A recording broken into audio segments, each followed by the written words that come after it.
Bonjour et bienvenue sur la chaîne du chasseur d'étoiles de midi, chaîne de réflexion et d'humour sur les 12 coups de midi. Jean-Luc Reichmann à la présentation, le maître de midi avait plein de thunes, sa chérie était derrière, c'était la journée du popcorn. Qu'est-ce qu'il a fait? Il a parlé en mangeant, donc j'ai coupé le son. Au coup d'envoi la première question, quel est le nombre associe-t-on à la bête de l'Apocalypse? Selon Saint Jean, bien sûr, c'était le 666. Après vous aviez Alexis.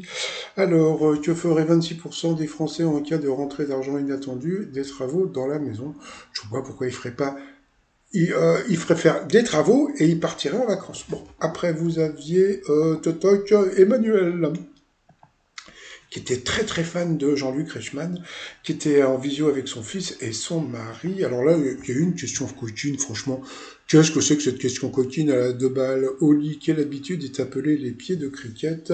Eh bien, c'était de se frotter les pieds. Qu'est-ce qu'il y a de coquin? Non, il n'y a rien de coquin. Bon, ensuite, vous aviez Lola, regardez, elle s'était fait les doigts avec le logo des 12 coups de minute, c'est trop mignon. Qui était venu avec sa famille. Alors, qui cartonne avec les moi, c'était que Black.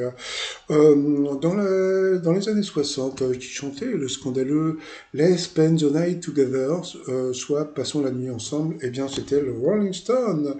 Pour Alexis, l'église de Lottenheim en Allemagne a été la première en France à s'équiper, en Alsace, oui, elle a été la première en France à s'équiper de panneaux solaires. Ensuite, qui s'adonne à la peinture à l'aquarelle sous le pseudonyme de A.G. Carrick? Eh bien, c'était le roi d'Angleterre. Ensuite, qui est-ce qui a contribué à reverdir l'archipel norvégien de Svalbard? C'était les crottes de chiens. En France, en quelle année la loi sur les congés payés est-elle entrée en vigueur? En 1936. Ensuite, Alexis s'est planté sur cette question. À quoi Stephen Meyer a-t-il eu l'idée de son premier roman Twilight? Ça, c'était une question qui a déjà été posée dans l'émission, donc c'était un rêve. Donc sur cette mauvaise réponse, il est passé au rouge. Qui dit rouge? Du duel, il a pris Lola en duel qui est tombé sur une question qui n'était pas évidente. Dans un livre de Stendhal ayant pour héros Fabrice Del Dongo, qui se retire dans une chartreuse. Quelle ville Bonaparte libère-t-il? Eh bien, c'est la chartreuse de Parme, sauf que Emilien, eh ben, il connaissait la réponse, il a dit Milan, et c'était Milan, donc on applaudit Emilien. Et Lola a été et Lola Minet.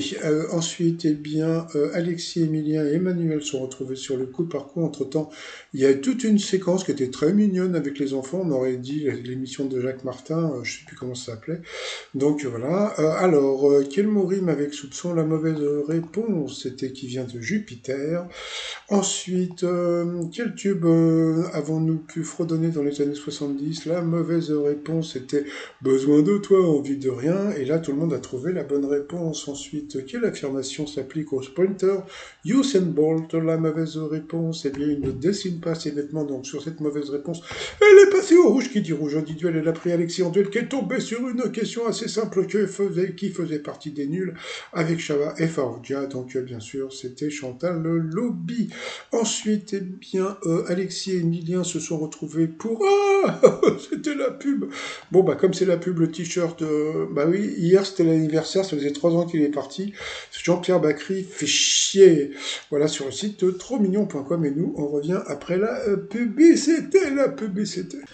Allez, retour de publicité, c'est parti pour le coup fatal entre Alexis et Émilien. Alors, quelle ville est le chef-lieu du Puy-de-Dôme, Clermont-Ferrand? Quel insecte donne son nom au célèbre marché de plein air de Saint-Ouen et les Pupus?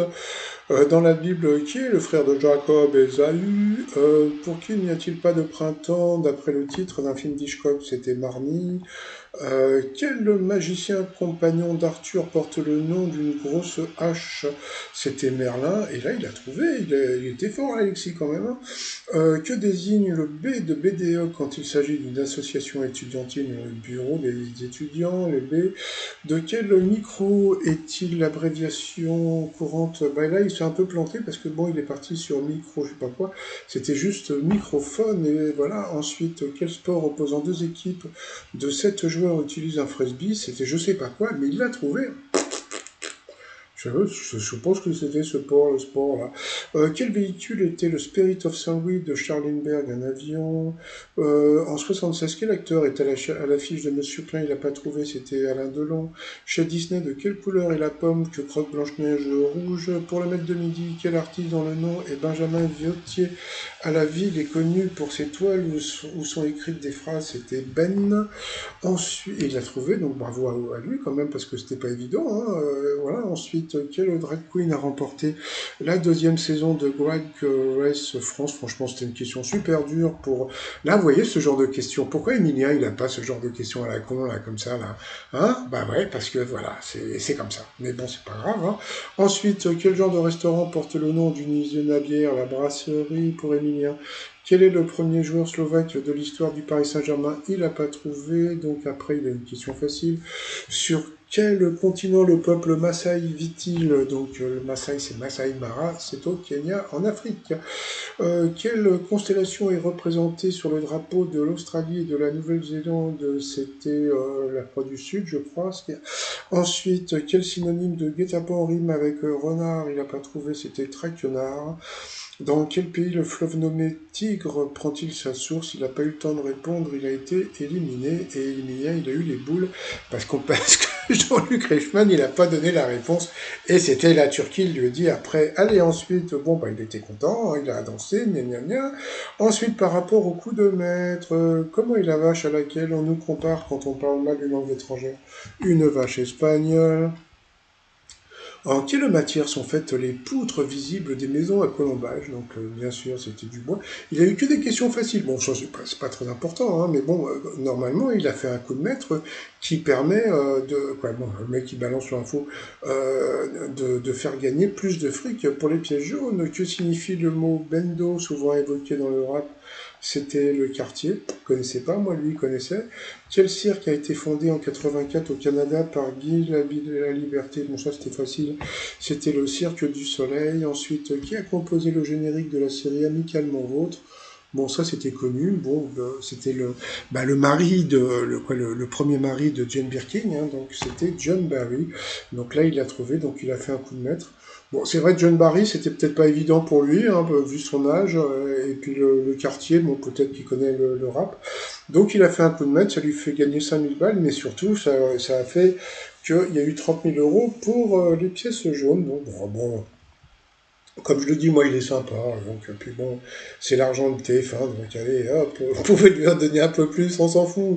Dans l'étoile mystérieuse, bon, bah, je crois que tout à l'heure, j'ai fait une vidéo en disant que ça pouvait être Matthew McConaughey, et en fin de compte, non, je pense que c'est vraiment René Zellweger, et je vais vous dire pourquoi, parce que, bah, tout à l'heure, là, j'ai eu un flash, et quand j'avais ma boîte de cadeaux publicitaires, j'avais travaillé sur un film qui s'appelait Nurse Betty. Voilà. Et pour Nurse Betty, j'avais fait des petites trucs avec des pansements. Donc c'est pour ça que vous avez le sac de René. Voilà. Et donc c'était sur ce film Nurse Betty. Voilà pour vous dire. Donc ça, c'est laissé tomber. C'est pas du tout Matthew McConaughey. C'est bien comment ça s'appelle René Zellweger. Voilà. Comment on peut s'appeler René? Bon, bah, passons. Sinon, bah, moi, je vais vous souhaiter une très, très, très bonne journée. Je vous dis à demain, portez-vous bien et surtout, portez-vous. Allez, bye bye, bye bye. René, René!